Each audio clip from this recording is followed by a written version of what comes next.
ও নাফরমান, আমার তৈরি কি তো জমিন যখন তোমার সামনে দাঁড়াইয়া তোমার নাফরমানির কথা সাক্ষ্য দিবে, তখন তুমি চিন্তা করবে, মুখ দিয়া প্রতিহত করবে, আমার সামনে আমার জমিন কি মিথ্যাবাদী বানাই দিবে।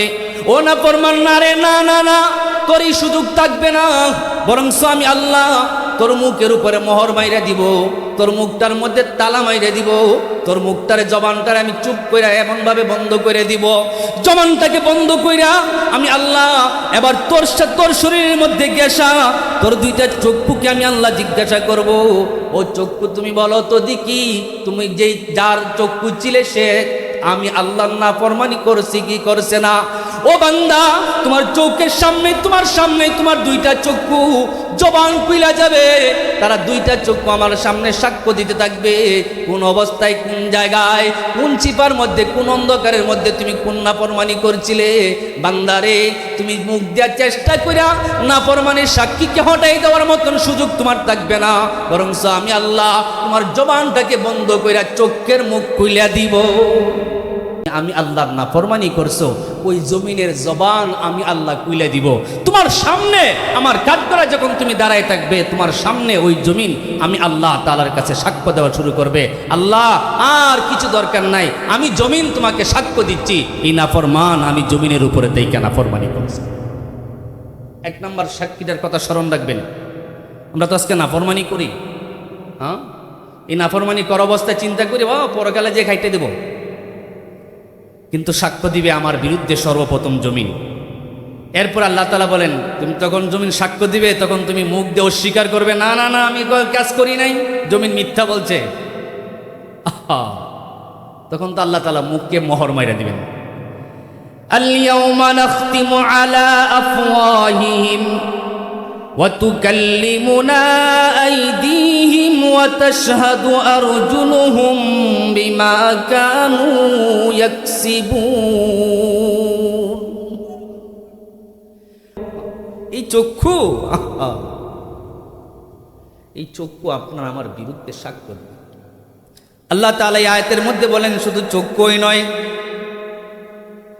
শুধু চক্ষু তোমার উপরে সাক্ষ্য দিবে এমনটা নয়, বরংস তোমার যে হাত আছে, ওয়া তুকাল্লিমুনা আইদিহিম, তোমার হাত তোমার বিরুদ্ধে দাঁড়ায় সাক্ষ্য দিবে। একটু ভালো করে খেয়াল করেন, আমরা পাপ করলে জমিনে করি, পাপ করলেই চক্ষু দিয়ে দেখে দেখে করি, পাপ কার্যকারিতা সম্পাদন করতে গেলে হাত ব্যবহার করি কি করি না? হ্যাঁ, যে হাত দিয়ে আপনি পাপের কাজ করবেন, আল্লাহ বলেন ওয়া তুকাল্লিমুনা আইদিহিম, আমি সেই হাতের জবান খুইলা দিব, হাত আমি আল্লাহর কাঠগড়ায় দাঁড়ায়া তোমার বিরুদ্ধেই তোমার সামনেই আমি আল্লাহর কাছে সাক্ষ্য দিবে। শুধু এই পর্যন্ত শেষ নয়, 4 নাম্বার সাক্ষ্য দিবে কে জানো কি? ওয়া আরজুলুহুম বিমা কানু ইয়াকসিবুন, যে পা দিয়া তুমি চলতে, যে পারে হাঁটাইয়া হাঁটাইয়া নাফরমানির দিকে আগাইছিলে, ওই নাফরমানি করার ক্ষেত্রে তুমি যে পা ব্যবহার করেছিলে, ওই পা তোমার বিরুদ্ধে সাক্ষ্য দিবে। এবার একটু খেয়াল করে দেখেন, সামনের দিকে আগাইতেছে, খুব সংকীর্ণ হচ্ছে। 1 নাম্বার সাক্ষ্য জমিন, 2 নাম্বার সাক্ষ্য আমার চক্ষু, 3 নাম্বার সাক্ষ্য আমার হাত, 4 নাম্বার সাক্ষ্য আমার পা। দেখেন তো পুরোটা ব্যারিকেড হচ্ছে কি হচ্ছে না? পায়ের থেকে শুরু করে এবার চক্ষু পর্যন্ত চলে আসছে, নিচে তো মাটি আছে, এই পর্যন্ত সাক্ষ্য শেষ নয়। সবচেয়ে বেশি যে জিনিসটা নিয়ে আমরা খুব বেশি খেদমত করি, এই যে হাতের চামড়া, মুখের চামড়া। ও তো ভাই আমার, এই মুখরে সুন্দর রাখার জন্য আল্লাহ নবীর এমন সুন্নতির দাড়িটা রেখা এটা চাষে কেন? বলে মুখটারে চামড়াটারে সুন্দর রাখে। এর পর্যন্ত তৃপ্তি যায় না, গোসল কইরা ফেস ওয়াশ দিয়া সাবান দিয়া গৈসে আইসা এরপরে ক্রিম মাখে, সোনো লাগায়, মেরিল লাগায়, আরও কত কিছু লাগায়। এই চামড়া আপনি আমার বিরুদ্ধে সাক্ষ্য দেবে। আল্লাহ তাআলা বলেন, হাত্তা ইযা জাউহা শাহিদা আলাইহিম সামউহুম ওয়া আবসারুহুম ওয়া জুলুদুহুম বিমা কানু ইয়ামালুন। বান্দারে, তোর বিরুদ্ধে শুধু তোর চক্ষু সাক্ষী দিবে না, না না, খুব ভালো করে শুন, তোর কানটাও সাক্ষ্য দিবে। আফসোস, কান এখন যুবক ভাইরা যারা আছেন, যুবক না, এখন তো বুড়া বাবাদেরকেও ধরছে, আমরা দেখি মাঝে মধ্যে। হ্যাঁ, ওই দিন এক মুরব্বী, বয়স 60-এর নিচে তো হবেই না, আমার পাশের সিটে সিলেট থেকে সাগরিকা বাস আপনাদের এই যে বিন্নাটি হয়ে যায়, এই বাসের মধ্যে আমার বাম পাশে উনি বসছেন। অনেকক্ষণ পর্যন্ত মুরব্বী নড়াচড়া করছেন না একবারে, কিন্তু চাইয়া চাইয়া থাকেন। আমি ভাবছিলাম অসুস্থ কিনা, তো মাথা একটু হালকা কইরা সালাম দিয়ে জিজ্ঞাসা করলাম, চাচা অস্বস্তি বোধ করতেছেন? রাও শব্দ কিচ্ছু করেন না। জিজ্ঞাসা করলাম, অসুস্থ আপনি? তাও কথা বল না। অনেকক্ষণ হিমশিম খাইলাম যে মনে হয় সম্ভবত কানে শুনেন না। তো মুখটা সামনে আগে মুখের দিকে তাকায় বললাম, আপনি কি অসুস্থ? পরে দেখি চাচা এই যে মাফলার না কি বান্ধে, এটা সরাইয়া কান থেকে হেডফোন সরাই বলতেছে, কি বলছো বাবা? চিন্তা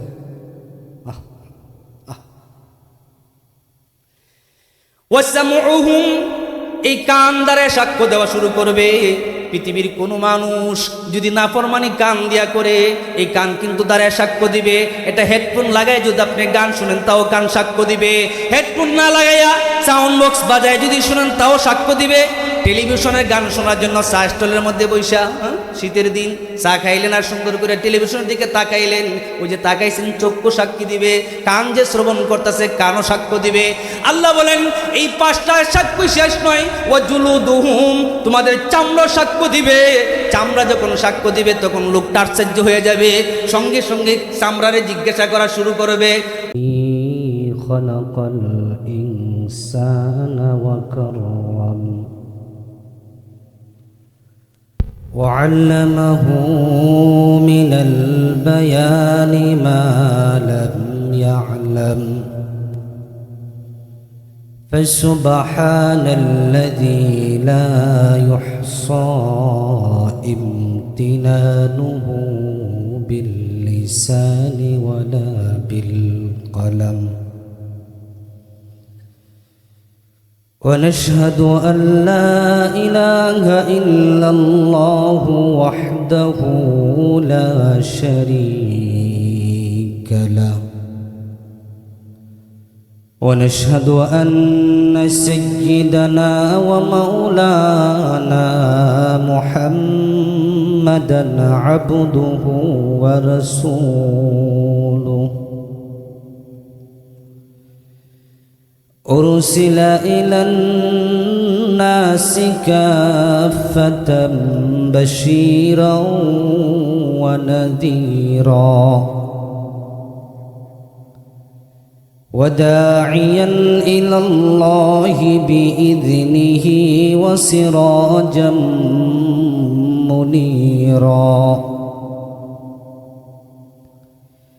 أما بعد فقد قال الله تبارك وتعالى في قرآن المجيد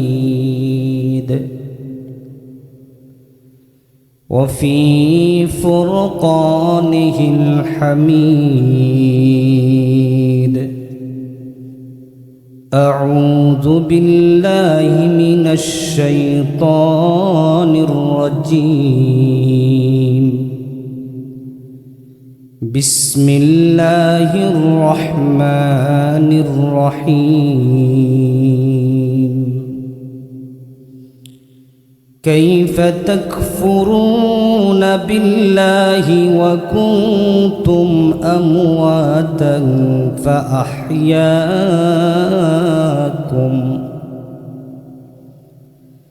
ثم يميتكم ثم يحييكم ثم إليه ترجعون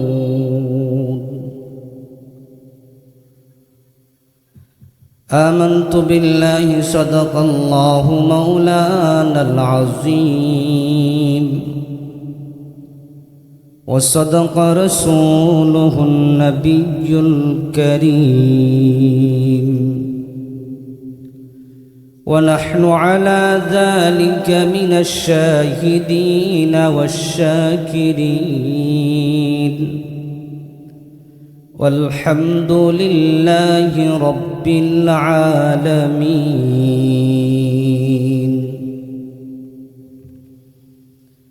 সকলেই প্যারা নবী সাল্লাল্লাহু আলাইহি ওয়াসাল্লামের শাফাতের আশায় কলিজার টুকরা নবীর শানে আমরা দুরুদ ইব্রাহিম পাঠ করি। সবাই পড়ি। اللهم صل على محمد وعلى آل محمد كما صليت على إبراهيم وعلى آل إبراهيم إنك حميد مجيد اللهم بارك على محمد وعلى آل محمد كما باركت على إبراهيم وعلى آل إبراهيم إنك حميد مجيد سبحانك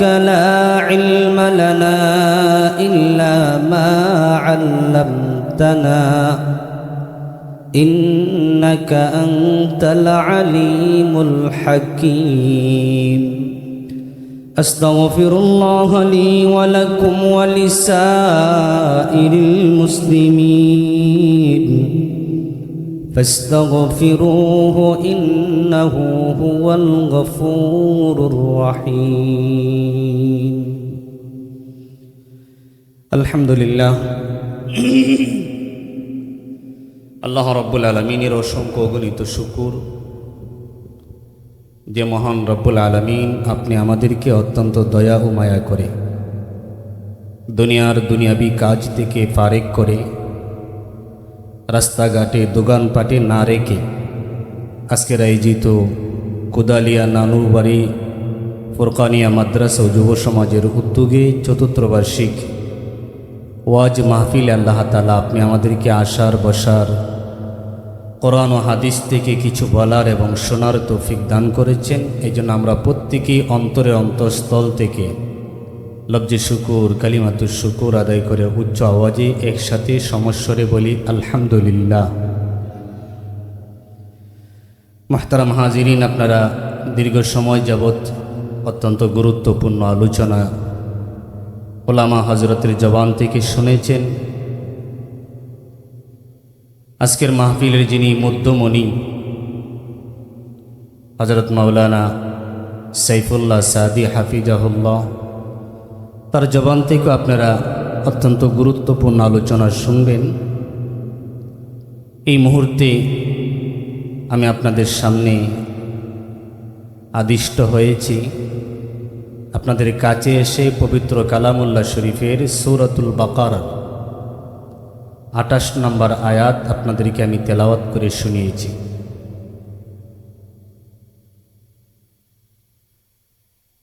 আমি আল্লাহ তাআলার কাছে তৌফিক কামনা করি আল্লাহ তাআলা যেন আমাকে ইখলাস ও আমলের নিয়তে উক্ত আয়াতকে সামনে রেখে কিছু আলোচনা করার তৌফিক দান করেন। আপনাদের জন্য অন্তরস্থল থেকে দোয়া করি আপনারাও যেন ইখলাস ও আমলের নিয়তে শুনতে পারেন। আল্লাহ যেন আমাদের সকলের আশা বসা এবং শোনাকে কবুল করেন। সকলে বলি আমিন।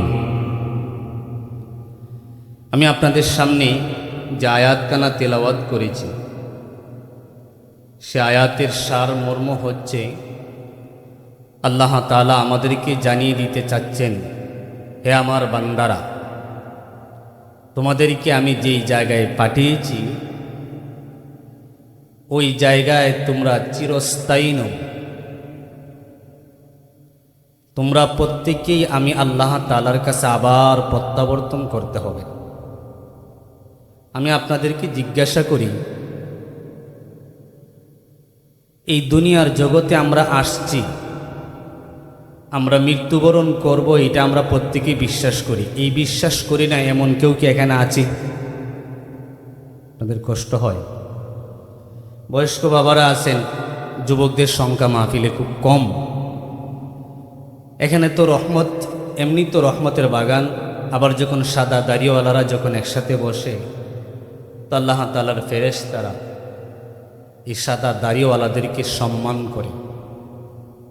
আমরা হয়তো আমাদের কাছে অনেকের কাছে দাড়ির মূল্য নাই, দাড়ি উইটা থাকতে থাকতে পাইকে যাচ্ছে, কিন্তু এখন পর্যন্ত আমাদের মুখে লম্বা হওয়ার হায়াত পায় না। কিন্তু এই রহমতের দাড়ি, যে দাড়ি সাদা হয়ে যাওয়ার কারণে আল্লাহর তৈরি নূরের ফেরেশতারা একজন সাদা শুভ্র দাড়িওয়ালাকে আল্লাহ প্রদত্তভাবে এই ব্যক্তিকে সম্মান করে। খুব দামি মজলিস। আপনারা বয়স্করা আছেন, আমি আপনাদেরকে খুব বেশি সাতাবো না, মাঝে মধ্যে একটু আওয়াজ দেন যেন আমি কথা বুঝতে পারি যে আপনারা আমার কথা বুঝতেছেন, এবং আমি আপনাদেরকে যেটা বুঝাইতে চাচ্ছি, যেটা আপনাদের কান পর্যন্ত পৌঁছাইতে পারতেছি, এতটুকু আমাকে শুধু বুঝতে দিন, তাহলেই চলবে। জিজ্ঞাসা করেছিলাম যে আমাদের এখানে এমন কেউ নাই যে এই কথা বিশ্বাস করে যে আমি আর কখনো মরব না, আমার কোনো মরণ নাই, এমন কেউ কি আছে এখানে?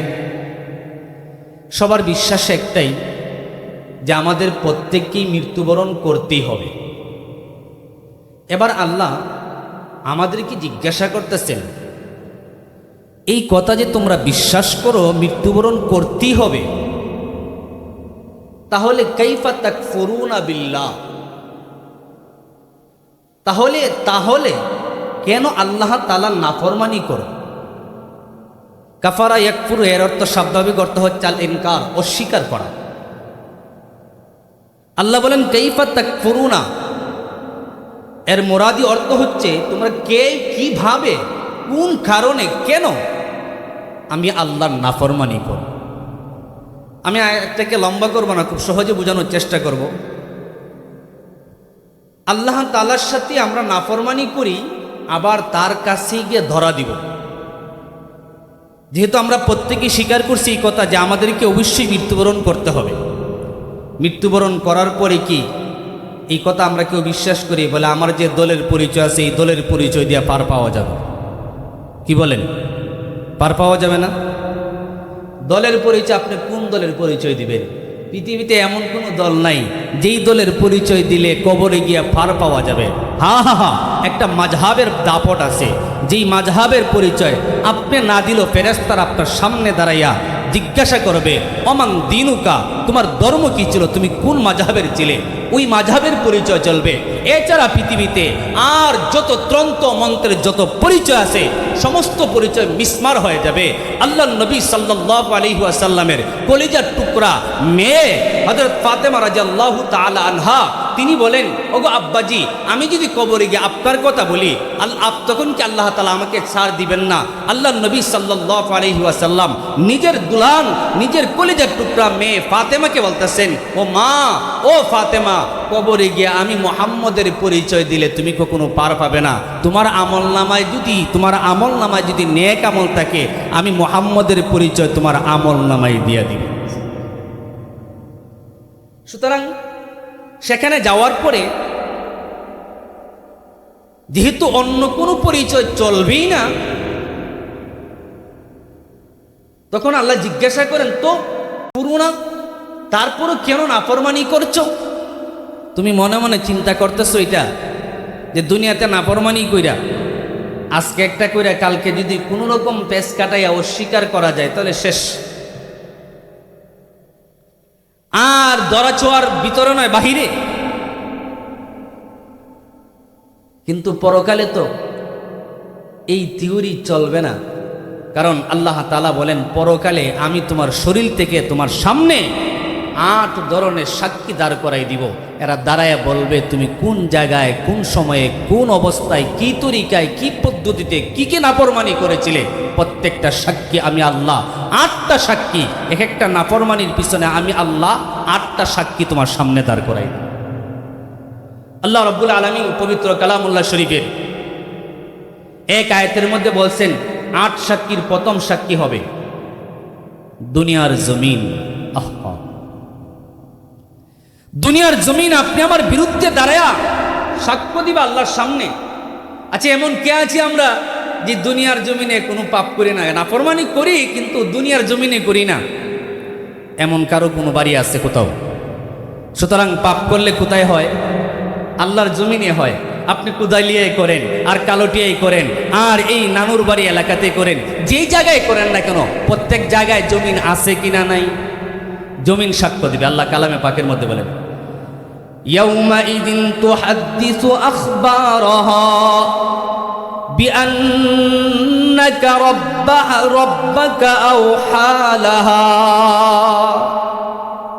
হে পাপিষ্ঠ, তুমি চিন্তা করছো পৃথিবীর কেউ দেখে নাই, কেউ চাচ্ছে না, কারো চোখ আমার উপরে পড়ছে না। শোনো, তুমি যেই জমিনে দাঁড়াইয়া, যেই জমিনের উপরে বৈশা, যেই জমিনে শুয়া তুমি আমি আল্লাহর নাফরমানি করছো, ওই জমিনের জবান আমি আল্লাহ কুইলে দিব। তোমার সামনে আমার কাঠগড়া যখন তুমি দাঁড়ায় থাকবে, তোমার সামনে ওই জমিন আমি আল্লাহ তাআলার কাছে সাক্ষ্য দেওয়া শুরু করবে। আল্লাহ, আর কিছু দরকার নাই, আমি জমিন তোমাকে সাক্ষ্য দিচ্ছি, এই নাফরমান আমি জমিনের উপরে দেই কেন নাফরমানি করছি। এক নম্বর সাক্ষীটার কথা স্মরণ রাখবেন। আমরা তো আজকে নাফরমানি করি। হ্যাঁ, এই নাফরমানি কর অবস্থায় চিন্তা করি পরকালে যে খাইতে দেব, কিন্তু সাক্ষ্য দিবে আমার বিরুদ্ধে সর্বপ্রথম জমিন। এরপর আল্লাহ তাআলা বলেন, তুমি তখন জমিন সাক্ষ্য দিবে, তখন তুমি মুখ দিয়ে অস্বীকার করবে, না না না আমি কাজ করি নাই, জমিন মিথ্যা বলছে। আহা, তখন তো আল্লাহ তাআলা মুখকে মোহর মাইরা দিবেন। আল-ইয়াওমা নাখতিমু আলা আফওয়াহিহিম ওয়া তুকাল্লিমুনা আইদিহিম ওয়া তাশহাদু আরজুলুহুম বিমা কানু ইয়াকসিবুন। ও নাফরমান, আমার তৈরিকৃত জমিন যখন তোমার সামনে দাঁড়াইয়া তোমার নাফরমানির কথা সাক্ষ্য দিবে, তখন তুমি চিন্তা করবে, মুখ দিয়া প্রতিহত করবে, আমার সামনে আমার জমিন কি মিথ্যাবাদী বানাই দিবে। ও নাফরমান, না রে, না না না, তোর এই সুযোগ থাকবে না, বরং আমি আল্লাহ তোর মুখের উপরে মোহর মাইরা দিব, তোর মুখটার মধ্যে তালা মাইরা দিব, তোর মুখটার জবানটার আমি চুপ কইরা এমন ভাবে বন্ধ করে দিব, জবানটাকে বন্ধ কইরা আমি আল্লাহ এবার তোর শরীরের মধ্যে গেসা তোর দুইটা চক্ষুকে আমি আল্লাহ জিজ্ঞাসা করব, ও চক্ষু তুমি বলো তো দেখি, তুমি যেই যার চক্ষু ছিলে সে আমি আল্লাহর নাফরমানি করছি কি করছে না। ও বান্দা, তোমার চোখের সামনে তোমার দুইটা চক্ষু জবান খুইলা যাবে, তারা দুইটা চক্ষু আমার সামনে সাক্ষ্য দিতে থাকবে, কোন অবস্থায়, কোন জায়গায়, কোন চিপার মধ্যে, কোন অন্ধকারের মধ্যে তুমি কোন নাফরমানি করছিলে। বান্দারে, তুমি মুখ দেওয়ার চেষ্টা কইরা নাফরমানির সাক্ষীকে হটাই দেওয়ার মতন সুযোগ তোমার থাকবে না, বরং আমি আল্লাহ তোমার জবানটাকে বন্ধ কইরা চোখের মুখ খুইলা দিব। এই চক্ষু, এই চক্ষু আপনার আমার বিরুদ্ধে সাক্ষ্য দেবে। আল্লাহ তাআলা এই আয়াতের মধ্যে বলেন, শুধু চক্ষুই নয়, শুধু চক্ষু তোমার উপরে সাক্ষ্য দিবে এমনটা নয়, বরং তোমার যে হাত আছে, ওয়া তুকাল্লিমুনা আইদিহিম, তোমার হাত তোমার বিরুদ্ধে দ্বারায় সাক্ষ্য দিবে। একটু ভালো করে খেয়াল করেন, আমরা পাপ করলে জমিনে করি, পাপ করলে চক্ষু দিয়ে দেখে দেখে করি, পাপ কার্যকারিতা সম্পাদন করতে গেলে হাত ব্যবহার করি কি করি না? হ্যাঁ, যে হাত দিয়ে আপনি পাপের কাজ করবেন, আল্লাহ বলেন ওয়া তুকাল্লিমুনা আইদিহিম, আমি সেই হাতের জবান খুইলা দিব। হাত আমি আল্লাহর কাঠগড়ায় দাঁড়াইয়া তোমার বিরুদ্ধেই তোমার সামনে আমি আল্লাহর কাছে সাক্ষ্য দিবে। শুধু এই পর্যন্ত শেষ নয়, 4 নাম্বার সাক্ষ্য দিবে কে জানো কি? ওয়া আরজুলুহুম বিমা কানু ইয়াকসিবুন, যে পা দিয়া তুমি চলতে, যেই পারে হাঁটাইয়া নাফরমানির দিকে আগাইছিলে, ওই নাফরমানি করার ক্ষেত্রে তুমি যে পা ব্যবহার করেছিলে, ওই পা তোমার বিরুদ্ধে সাক্ষ্য দিবে। এবার একটু খেয়াল করে দেখেন, সামনের দিকে আগাইতেছি, খুব সংকীর্ণ হচ্ছে। 1 নাম্বার সাক্ষ্য জমিন, 2 নাম্বার সাক্ষ্য আমার চক্ষু, 3 নাম্বার সাক্ষ্য আমার হাত, 4 নাম্বার সাক্ষ্য আমার পা। দেখেন তো পুরোটা ব্যারিকেড হচ্ছে কি হচ্ছে না? পায়ের থেকে শুরু করে এবার চক্ষু পর্যন্ত চলে আসছে, নিচে তো মাটি আছে, এই পর্যন্ত সাক্ষ্য শেষ নয়। সবচেয়ে বেশি যে জিনিসটা নিয়ে আমরা খুব বেশি খেদমত করি, এই যে হাতের চামড়া, মুখের চামড়া। ও তো ভাই আমার, এই মুখরে সুন্দর রাখার জন্য আল্লাহ নবীর এমন সুন্নতি দাড়িটারে কাইটা চাষে কেন? বলে মুখটারে চামড়াটারে সুন্দর রাখে। এর পর্যন্ত তৃপ্তি যায় না, গোসল কইরা ফেস ওয়াশ দিয়া সাবান দিয়া গইসা আইসা এরপরে ক্রিম মাখে, সোনো লাগায়, মেরিল লাগায়, আরো কত কিছু লাগায়। এই চামড়া আপনি আমার বিরুদ্ধে সাক্ষ্য দেবে। আল্লাহ তাআলা বলেন, হাত্তা ইযা জাউ فعلوها شهد عليهم سمعهم وأبصارهم وجلودهم بما كانوا يعملون বান্দারে তোর বিরুদ্ধে শুধু তোর চক্ষু সাক্ষী দিবে না না না, খুব ভালো করে শুন, তোর কানটাও সাক্ষ্য দিবে। আফসোস কান। এখন যুবক ভাইরা যারা আছেন, যুবক না এখন তো বুড়া বাবাদেরকেও ধরছে, আমরা দেখি মাঝে মধ্যে। ওই দিন এক মুরব্বী, বয়স 60-এর নিচে তো হবেই না, আমার পাশের সিটে, সিলেট থেকে সাগরিকা বাস আপনাদের এই যে বিন্নাটি হয়ে যায়, এই বাসের মধ্যে আমার বাম পাশে উনি বসছেন। অনেকক্ষণ পর্যন্ত মুরব্বী নড়াচড়া করছেন না একবারে, কিন্তু চাইয়া চাইয়া তাকে। আমি ভাবছিলাম অসুস্থ কিনা, তো মাথা একটু হালকা কইরা সালাম দিয়ে জিজ্ঞাসা করলাম, চাচা অস্বস্তি বোধ করতেছেন? তাও শব্দ কিচ্ছু করেন না। জিজ্ঞাসা করলাম, অসুস্থ আপনি? তাও কথা বল না। অনেকক্ষণ হিমশিম খাইলাম যে মনে হয় সম্ভবত কানে শুনেন না। তো মুখটা সামনে আগে মুখের দিকে তাকায় বললাম, আপনি কি অসুস্থ? পরে দেখি চাচা এই যে মাফলার না কি বান্ধে, এটা সরাইয়া কান থেকে হেডফোন সরাই বলতেছে, কি বলছো বাবা? বুঝছেন তো?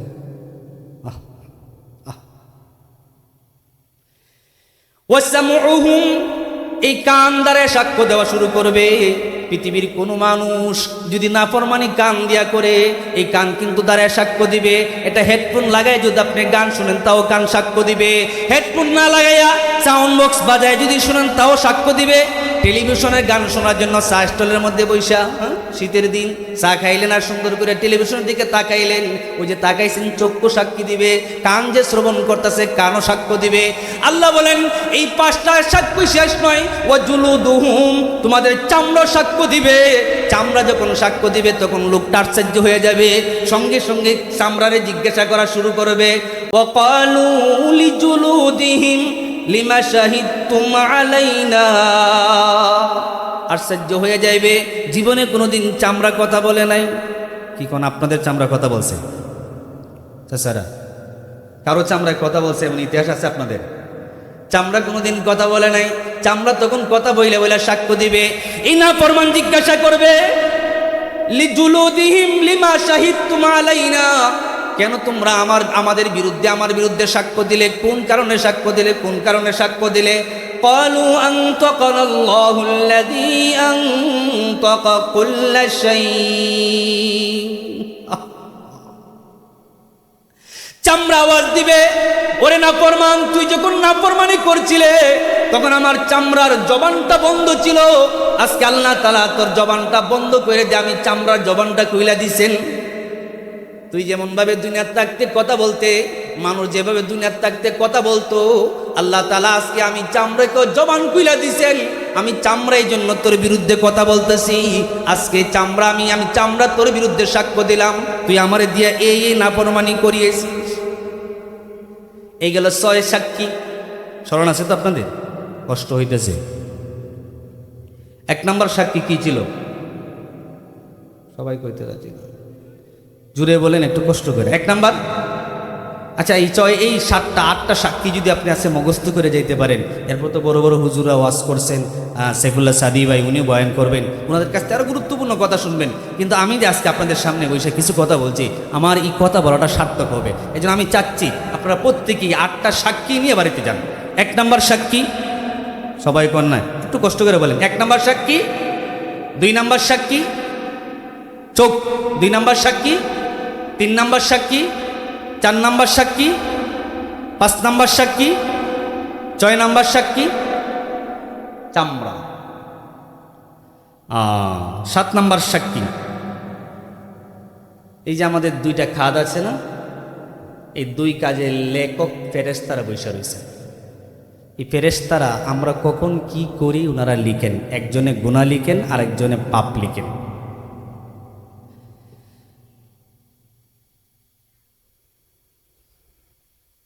وَإِنَّ عَلَيْكُمْ لَحَافِظِينَ كِرَامًا كَاتِبِينَ يَعْلَمُونَ مَا تَفْعَلُونَ। এই 2 কাদের ফেরেশতারা 2 জন বৈশা রইছেন। আপনি যদি মিসকালা যাররাতিন খায়রান ইয়ারা, ছোট্ট একটা নেক আমল করেন, নেক আমল করলে তো সব লেখা হয়, আল্লাহ নবী হাদিসের মধ্যে বলেন নেক আমল করার মাত্র নিয়ত করছে। কি করছে? নিয়ত করছে। ওই ফেরেশতা নেক আমল লেখার ফেরেশতা নিয়ত করার সাথে সাথে একটা নেক আমল লেখা বালান। আর নেক আমল করেওয়ালা নিয়ত করার পরে যখন নেক কাজটা করে তখন ফেরেশতা তার আমল নামায় 2টা নেকের সব লিখা দেয়। কিন্তু পাপের লেখার জন্য একজন ফেরেশতা আছেন, তার কাছে খাতা কলম আছে। লোকটা যখন অস্বীকার করার মতন আর কুচ্ছু পাবে না, জমিন তার বিরুদ্ধে সাক্ষী দিল, হাত তার বিরুদ্ধে সাক্ষী দিল, পা তার বিরুদ্ধে সাক্ষী দিল, চক্ষু তার বিরুদ্ধে সাক্ষ্য দিল, কান তার বিরুদ্ধে সাক্ষ্য দিল, শরীরের চামড়া তার বিরুদ্ধে সাক্ষ্য দিল, জবানটা তো বদ্ধ, আর কিছু কইতে পারতেছে না, কিছু করতে পারতেছে না। এমন অবস্থা আল্লাহ তাআলা ফেরেশতাদেরকে বলবেন, ও ফেরেশতারা, তোমরা যে 2জন তার সামনে 2জনে মিলা যে তাকে হেফাজত করেছিলা, ও রক্ষক ফেরেশতারা, তোমরা কি বলো এ নাফরমানি করছে কি করছে না? 2জন ফেরেশতা কিরামান কাতিবিনা, 2জন ফেরেশতা দাঁড়ায় যাবেন, দাঁড়ায় সাক্ষ্য দেওয়া শুরু করবেন। আল্লাহ নাফরমান তোমার সাথে নাফরমানি করছে, আমরাই ফেরেশতারা সাক্ষ্য দিলাম। আচ্ছা, আল্লাহর ফেরেশতারা যদি আমাদের বিরুদ্ধে সাক্ষ্য দেয়, কার্যকারিতা হবে কি হবে না? এটা শেষ নয়, আমি খুব সংক্ষেপে করে বলতেছি। সর্বশেষ 7 নাম্বার গেল। 8ম নম্বরের সাক্ষী, ووضع الكتاب فترى المجرمين مشفقين مما فيه ويقولون يا ويلتنا ما لهذا الكتاب لا يغادر صغيرة ولا كبيرة إلا أحصاها।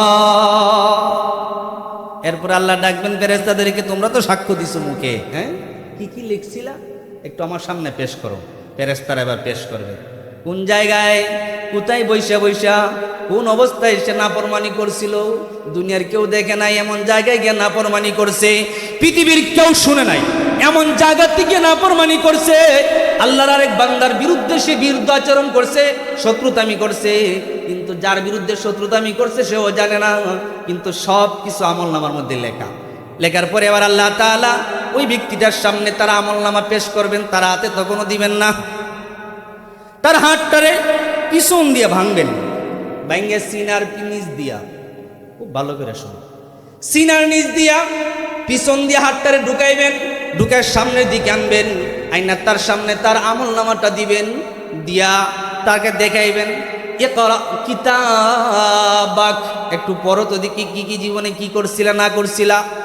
ইনা ফরমান আমলনামাটা হাতের মধ্যে পাবে, ডান হাতটা ভাঙিয়া বুকের নিচ দিয়া পিছনার নিচ দিয়া পিছন দিয়া যখন ঢুকায় সামল দিকাই না, যখন আমলনামাটা তার সামনে দিবে, এটা একটা আয়াত আর একটা তাফসিরি কিতাবে লেখা হয়েছে, এরকম না হাতটারে ভাঙে সামন দিকে ঢুকাইবেন, ঢুকাই পিছন দিক দিয়ে বার করবেন, বার করে গাঁটটা মুসর দিয়ে ভাঙিয়া গাঁটটারে ব্যাকা করে পিছনের দিকে দিবেন, দিয়ে আল্লাহ বলবেন ইকরা কিতাবাক, পরে না প্রমাণ পরপর খুব খুব জোশ ছিল, শরীরে খুব খায়েশ ছিল, নাফরমানি করছিলে, ইকরা কিতাবাক, তোর কিতাবটা একটু তুই পড়, ভালো কইরা পড়।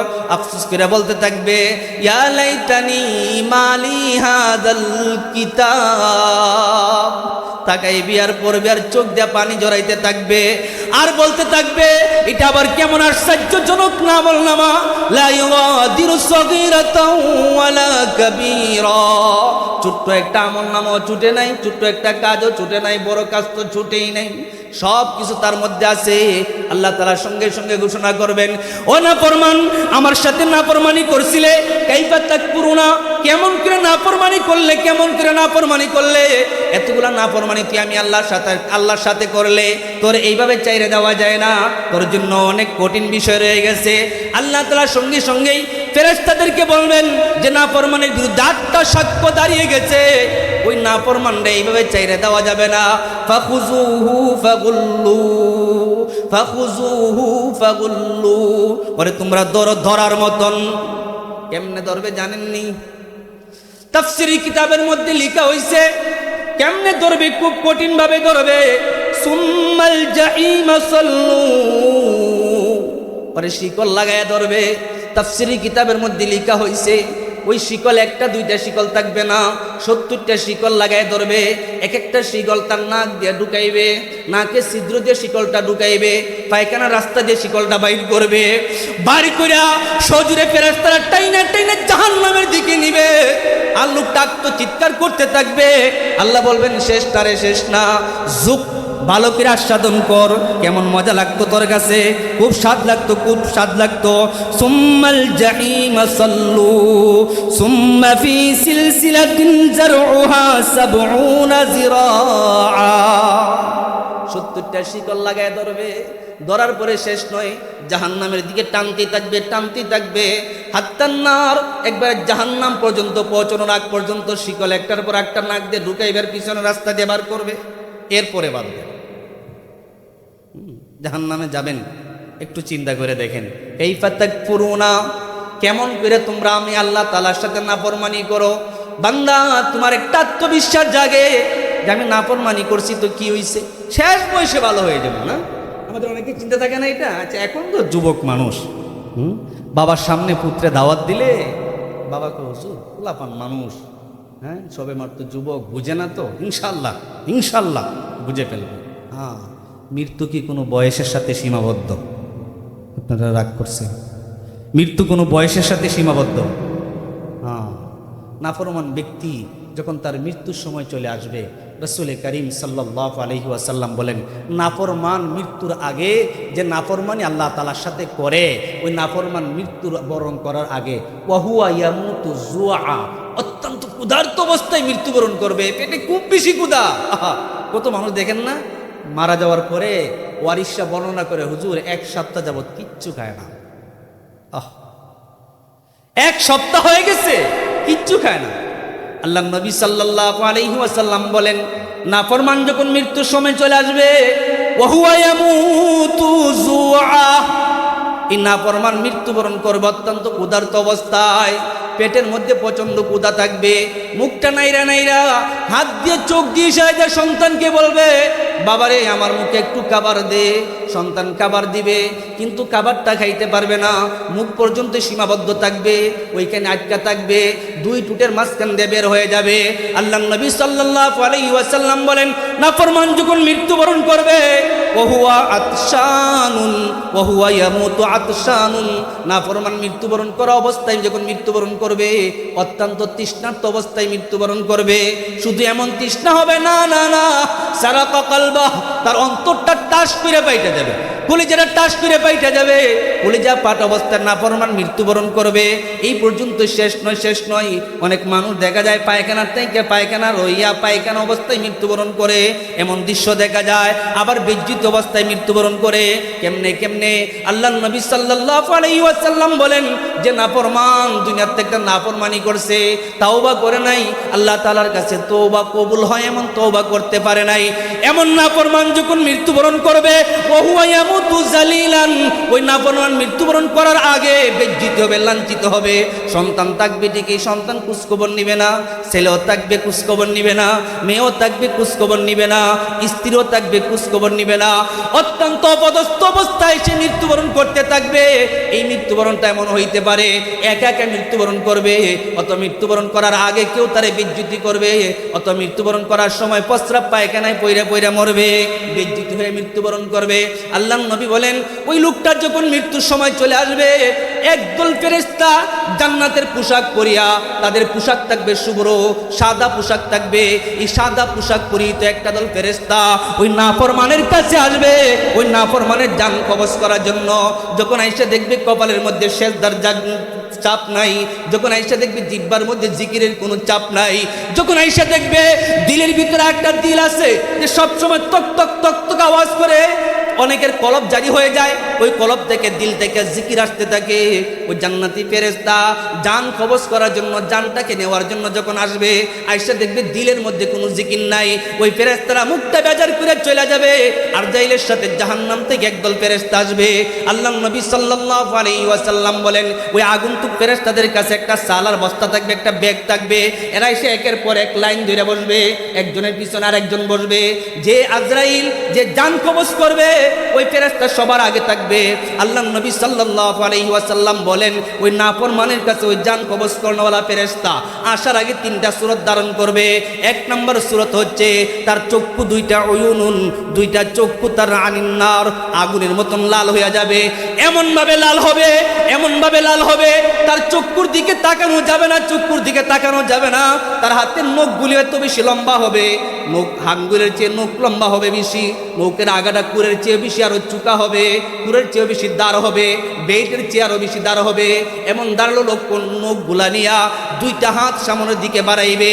রাসূল বলেন এই পর্যন্ত শেষ নয়, তার যে আসনান আছে ওয়ালাহু আসনানুন সগীরুন ওয়া কাবীরুন, তার দাঁতগুলো একটা দাঁত ছোট থাকবে আর একটা দাঁত বড় থাকবে। এমন ভাবে মিস্ত্রি দেখা যাবে যে দাঁতটা বড় আছে ওই দাঁতটা টুট নিচের টুটটারে ফাড়ি দিয়া টুটি পর্যন্ত আইসা পৌঁছবে। এমন অবস্থায় লোকটা যখন ওই আগুন ফেরেশতা জান কবজ করনেওয়ালা ফেরেশতা যখন হাঁ করবে, রাসূল বলেন বাইনা শাফাতাইনি দুমুআ, দুই টুটের মাঝখান দিয়া চিপা দিয়া রক্ত বের হইতে থাকবে। কেমন যেন একটা হিংস্র প্রাণী, বাঘ যদি কোনো একটা প্রাণীকে হিংস্রভাবে ছিঁড়ে বুইড়ে খাই আসে, মুখের মধ্যে রক্ত লাইগা থাকে। ওই নাফরমানের জান কবজ করার জন্য জাহান্নাম থেকে আগত ফেরেশতাদের সামনে জান কবজ করনেওয়ালা ফেরেশতা যখন এই তিনটা সূরত ধারণ করবে, চক্ষুটা আগুনের চেয়েও বেশি লাল হয়ে যাবে। কেমন যেন একটা আগুনের আঙ্গার, হাতের নখগুলা বিশাল লম্বা হবে, হাতটা সামনের দিকে বাড়াইবে, দুইটা টুটের মাঝখান দিয়া রক্ত পড়তে থাকবে।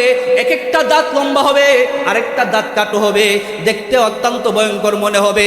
এরপরে যখন নাফরমানের দিকে হাত দুইটা লম্বা কইরা ওই আগুনটুক ফেরেশতা যখন হাত কইরা বাড়াইবে, ওই নাফরমান এই অবস্থা দিকে চক্ষু দুইটা শুধু কপালের দিকে তুলবে। ভালো করে খেয়াল করবেন বুড়া বাবারা, যাদের হাতে মানুষ মৃত্যুবরণ করছে, মানুষের জান যাওয়ার আগে দেখবেন চক্ষু দুইটা পিছন দিকে শুধু উল্টায় আর বড় বড় চোখ কইরা তাকায়। মুফাসসিরিনে কেরাম লিখছেন তাফসীরের কিতাবের মধ্যে ওই নাফরমান ওই আজরাইল ফেরেশতাকে দেখে পালাইছে, তার চক্ষু দেখছে, তার নখ দেখছে, তার দাঁত দেখছে, দুই টুটের মাঝখানে রক্ত দেখছে। দেখার পরে তার ভয় লাগছে, ভয়ের চক্ষু মুজে না আবার কি জানি হয়ে যায়, আবার ভয়ের কারণে সামনের দিকেও তাকায় না, চোখ দুইটা বারবার উল্টায় দেয়, জিহ্বা শুকায় যায়। আল্লাহর নবী সাল্লাল্লাহু আলাইহি ওয়াসাল্লাম বলেন এমন অবস্থায় ও আগন্তুক জাহান্নামী ফেরেশতা, জান কবজ করনেওয়ালা ফেরেশতা রূহের উপরে এমন জোরে একটা চপ্পল দিয়া টান দিবে। রাসূল দুইটা সূরত বলছেন। এক নম্বর সূরত হইছে একটা ঘাসের মোড়া যদি কেউ মাটির থেকে টান দেয়, আশপাশের মাটিগুলা চিরা আসে, একটা সূরত বলছেন। আরেকটা সূরত রাসূল সাল্লাল্লাহু আলাইহি ওয়াসাল্লাম একটা রডের মতন বলছেন, একটা রড যদি তুলার বস্তার ভিতরে ঢুকায় দেওয়া হয় আর রডটা যদি একটু ভিজা হয়, দেখবেন তুলার বস্তার থেকে তুলাগুলা রডের সাথে চিরা আসে। আল্লাহর নবী সাল্লাল্লাহু আলাইহি ওয়াসাল্লাম বলেন নাফরমানের রূহ ধইরা যখন ওই ফেরেশতা টান দিবে, দেওয়ার সাথে সাথেই নাফরমানের রূহটা শরীরের প্রত্যেকটা অঙ্গ প্রত্যঙ্গের সাথে তার যোগাযোগ হয়ে যাবে। প্রত্যেকটা অঙ্গ প্রত্যঙ্গের কাছে সে আশ্রয় চাইবে, চিৎকার করতে থাকবে আর বলতে থাকবে বাঁচাও বাঁচাও, আমাকে বাঁচাও। কেউ বাঁচাইবে না। রূহ ধরে যখন টান দিবে, টান দেওয়ার পরে ওই রটের সাথে তুলাগুলা যেমন চিরা আসে, ওইরকম চিরা বুইরা তার রুহটা ভিতর থেকে বের করে নিয়ে আসবে। বের করে নিয়ে আসার পরে ওই যে একটা ব্যাগ নিয়ে আসছিল, ওই ব্যাগের ভিতরে রুহু রাখবে, রাইকে রুহুটাকে ছাইরে দিবে, ব্যাগটা ছাইরে দিবে। কারণ রুহুর থেকে এই পরিমাণ দুর্গন্ধ আসবে, কেউ রুহুকে হাতের মধ্যে নিতে চাইবে না। ওই আজরাইল ফেরেশতা যে জান কবজ করছে, একজন ফেরেশতাকে অর্ডার করে, ভাই তুমি রুহুটাকে বহন করো। রুহুটাকে বহন কইরা যখন উপরের দিকে রওনা দিবে, প্রথম আকাশের ফেরেশতারা চিৎকার করে বলতে থাকবে, এ কোন নাফরমানের রূহ নিয়ে আমাদের উপরের দিকে আসতেছো? এই নাফরমানের রূহ থেকে অত্যন্ত দুর্গন্ধ আসতেছে, এই নাফরমানের রূহ নিয়ে উপরের দিকে উঠা যাবে না, ওরে তোমরা সিজ্জিনের মধ্যে নিয়ে যাও। সিজ্জিনের মধ্যে নিয়ে যাওয়া হবে। সিজ্জিনের দুই ব্যাখ্যা করা হয়েছে।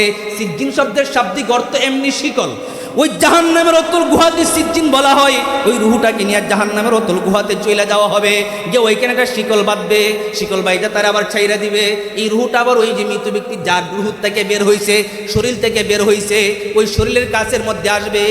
আয়েশা শুনতে থাকবে, সবাই বলতেছে মাতা ওমর, মাতা জায়েদ, যার যে নাম ছিল ওই নাম ধরে অমুকে বলতেছে, হ্যাঁ শুনছো ঘটনা? বলে কি? অমুক তো মারা গেছে। রুহু বলবে কই, আমি তো মরি না, আমি তো ঠিকই আছি। এই পর্যন্ত তেমন কিছুই যে এত ভয়ঙ্কর বিষয় হয়েছে সবগুলো ভুলে যাবে।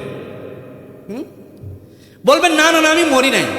কাছে বসে বাচ্চাগুলা কান্না করতে থাকবে, বিবিও কাঁদবে, পড়োশিরও কাঁদবে, আশপাশের লোকেরও কান্না করতে থাকবে। কিন্তু রুহ মনে করবে না না আমি মরি নাই। কিছুক্ষণ পরে যখন পড়োশিরা আলাপ করতে থাকবে, ওই যে বাঁশের জার আছে না, অমুক জায়গায় তার কবর খনন করো, ওইখানে যাবে, গিয়ে দেখবে হ্যাঁ সবাই মিলে তার জন্য কবর খনন করতেছে, মাইকে ঘোষণা হচ্ছে অমুক মারা গেছে। এবার রুহুর বিশ্বাস আসবে যে আমি মারা গেছি। রুহুর এখন টেনশন আসবে যে আমি যে মারা গেলাম, আমার কবরস্থ করবে, কবরের কাছে যাবে।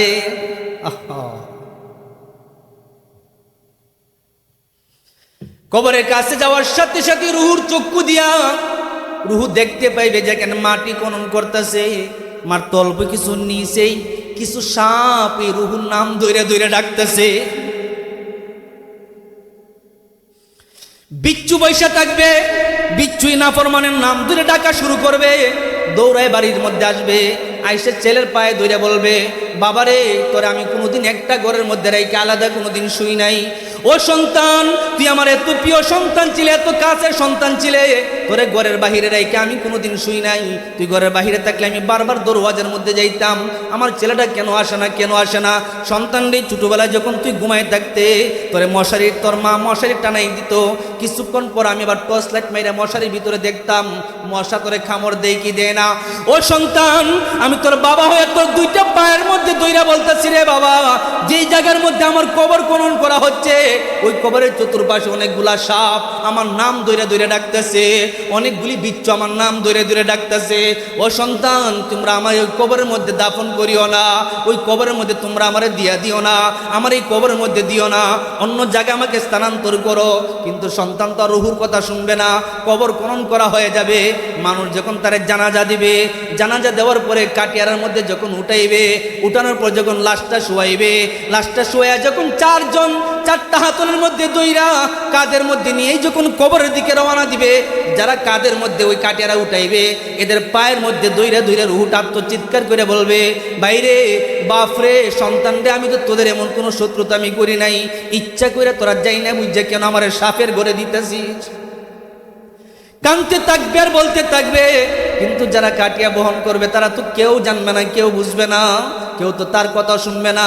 কবরের পাশে নিয়ে যাবে, নিয়ে যাওয়ার পরে এই রুহুটা কবরে যাওয়ার আগে আল্লাহ নবী সাল্লাল্লাহু আলাইহি ওয়াসাল্লাম বলেন ওই কাটিয়ারা যারা বহন করছে এদেরকে চিৎকার কইরা কইরা বদদুয়া দেওয়া শুরু করবে। যখন বদদুয়া দিবে ওই বান্দাগুলা যদি নাফরমান না হয় আর নেককার বান্দা হয়, এদের বদদুয়া আল্লাহ তাআলা সহ্য করতে পারবেন না।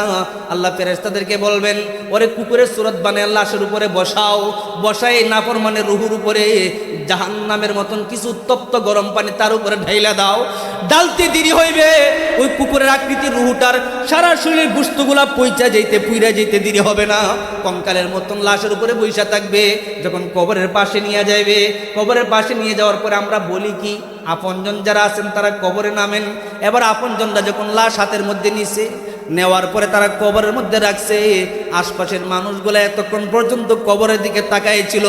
যখন বাস দেওয়া শুরু করছে, একজন চুট করে উঠে গেছে, লোকটা তখন রুহুটা চিন্তা করবে তিনজন না নামলো, একজন উইটা গেল কেন, সঙ্গে সঙ্গে সাক্ষ্য দিয়া বলবে তোমরা দুইজন আমার বন্ধু, যে উইটা চইলা গেছে আমার বন্ধু নয়, ও আমার সহযোগী নয়, ও আমার কল্যাণকামী নয়, ওইটা নাফরমান, ওইটা আমার সাথে বিয়াদবি করছে, বেঈমানি করছে।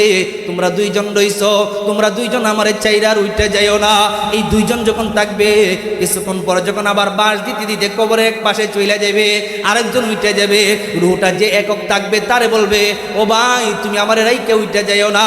সেও যখন কিছুক্ষণ পরে উইটা চলে আসবে, ভিতর থেকে রুহুটা আত্মচিৎকার দিয়ে বলতে থাকবে আমার রাইকে তোমরা উপরে বাঁশ দিছো, এখন পর্যন্ত আমার আওয়াজ তোমরা শুনতে পাও, তোমাদের আওয়াজ আমি শুনতে পাই, বাঁশের উপরে আর কিছু দিও না, বাঁশের উপরে চাটাই দেওয়া হবে। এরপর যখন মাটি দেওয়া হবে, রুহুটা চিৎকার কইরা কইরা বদদুয়া করতে থাকবে। আল্লাহ তাআলা সর্বশেষ এক টুকরা মাটি ফেরেশতাদেরকে অর্ডার করবেন, ওই নাফরমানের মুখের ভিতরে এক টুকরা মাটি দিয়ে তার মুখটা বন্ধ করে দাও। এতক্ষণ পর্যন্ত রুহুর সব কিছু স্মরণ ছিল, তার বাড়ি কোথায় ছিল, তার সন্তানকে, তার ভাইকে, তার আপনজনকে, সব কিছু তার স্মরণ ছিল। যখন একটা টুকরা মাটি তার মুখের ভিতরে ঢুকাই দিবে, ঢুকানোর সাথে সাথে দুনিয়ার সব কিছু সে বুইলা চইলা যাবে, আর স্মরণ থাকবে। মুহতারাম হাজিরিন, আপনাদের কাছে আমি ক্ষমা প্রার্থী, আমার খুব প্রিয় ভাই, আমাদের এলাকার বিশেষ আকর্ষণ থাকেন সবসময়। আমাদের হবিগঞ্জ শাইস্তাগঞ্জ এলাকায় আমাদের বাড়িতে ভাই আমার গ্রামে অনেকবার গেছে। ওনার কণ্ঠ অনেক মাধুর্যময়ী কণ্ঠ, ওনার জবান থেকে আপনারা গুরুত্বপূর্ণ আলোচনা শুনবেন। আমাদের আজকের সভাপতি মহতারাম মাওলানা মুফতি সোয়াইব দামাত বারকাতুহুমকে আগে আবদার করছিলাম, উনি আরেক মাহফিলে আমার কথা বলার কথা, উনি ওইখানে ফোন করে সুপারিশ করছেন যে ইনশাল্লাহ 11:15টায় আমি এখান থেকে বিদায় নিতে পারবো। ইনশাল্লাহ বাকি আলোচনা যদি আল্লাহ তাআলা আমাদেরকে সুযোগ দান করেন পরবর্তীতে আপনাদেরকে শোনাবো। যতক্ষণ আমরা শুনছি এতটুকু